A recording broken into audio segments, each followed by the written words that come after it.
විශ්වවිද්‍යාල පද්ධතිය අපේම රටේ තවත් දරුවෝ ටිකක් මේ විදිහට පීඩාවට ලක් වෙනවා. නවක සිසින් තාම අමානුෂික විදියට දරුවෝ වද හිංසාවලට මුදු වෙනවා. ළමයින්ට වද හිංසා කරනනේ රැක්ටික කියන එක. ඒකත් මානසික රෝගයක්. දයාබර ජේෂ්ඨ උත්තමයන්ණනි, මගේ 7 දවසේ දාණය අද. අමතක නෑ, තාමත් හොඳට මතකයි උඹලගේ අඳුරු හෙවණැලි, ඒ වගේම මට දුන්න 32ම වද. අපි එකම පන්තියක මිනිස්සු නේද? හේත් මම තාම දන්නේ නෑ මොකද්ද මං කරපු වරද. මට වද දුන්න උඹත් මහා මෙරක බර ඇදලා බඩවියත රකින්න තුට්ටු දෙක හෙව්ව අම්මෙක් අප්පෙක්ගේ පුතෙක් නේද? උසස් අධ්‍යාපනය කියන්නේ මේකද? නවක වදය කියලා පිරිස මැද පෙන්වන එක නිරුවත. යකට සපත්තු දාගෙන උඹලා ඇවිදින්නේ අහිංසකයෝන්ගේ හීන මත.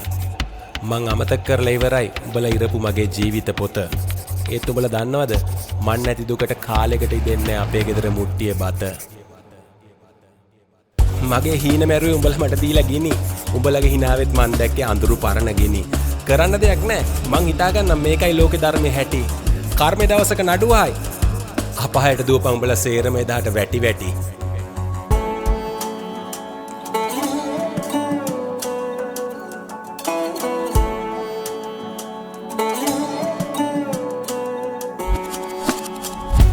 මිහිඳුන් මතරේ මග හැරෙනා මතකේ සිරවී කල් ගෙවනා දිවියේ මොහොතක නැවතිලා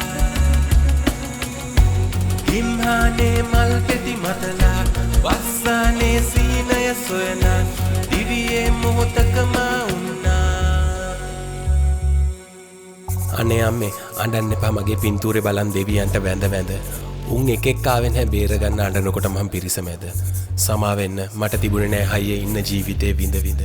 කල්යයි උඹට බුදු වෙන්න කඩා ගන්න එපා උන් ගැන හිතලා උඹ රැක්ක සිල්පද. දැක්කේ නෑ නෙමෙයි තාත්තේ තද කරන් හිතෙන් විඳින දුක්කඳ. උඹලව අමතකුණා මට ටිකකට. හිතට හව බාරට මතක් වෙලා උන් දුන්න බද. බලන් ඉන්නම් මං උඹලා දිහා එළිය නැති හැම දවසටම සඳ. වැඳලා කියන්නම් හීන තිබුණට එවන්න එපා නංගිවයි මල්ලිවයි නම් මේ අපායේ දොරෙන් ගඳ. මාව රජ කරන්න හිටිය අම්මගේ හීන කඩම් වැටෙන ඇස්පනා පිට දවසක උඹ දිනයි කියපු තාත්තගේ මූණ වියලුණා උඹලා දැක්කද? පතන්නේ හිතින්වත් ලගින්න වෙයි කියලා මහ උළුගේ උඹලට. මං හොඳට දන්නවා උඹත් රජෙක් කියලා උඹේ අම්මා තාත්තට. සුන්දර සුරලොව දෙස ඇදෙනා සොයුරන් හඬනා බව ඇසුණා මනසේ සහනේ නැත ලැබිලා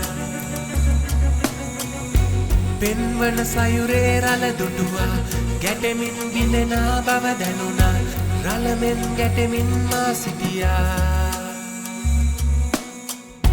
මිහිඳුන් මතරේ මග හැරෙනා මතකේ සිරවී කල් ගෙවනා දිවියේ මොහොතක නැවතිලා හිම්හානේ මල් පෙති මතලා වස්සානේ සීනය සොයනා දිවියේ මොහොතකම වුණා. ජේෂ්ඨ උත්තමයාණනි, දැන් ඇති. දැන් හොඳටම ඇති. නවක වදේ කියන්නේ පිළිලයක්. ලැබුණද ඒකෙන් උඹලට ඵලයක්? මම නවතින්නම්. මීට උඹලගේ භාෂාවෙන් කියනවා නම් අලයක්.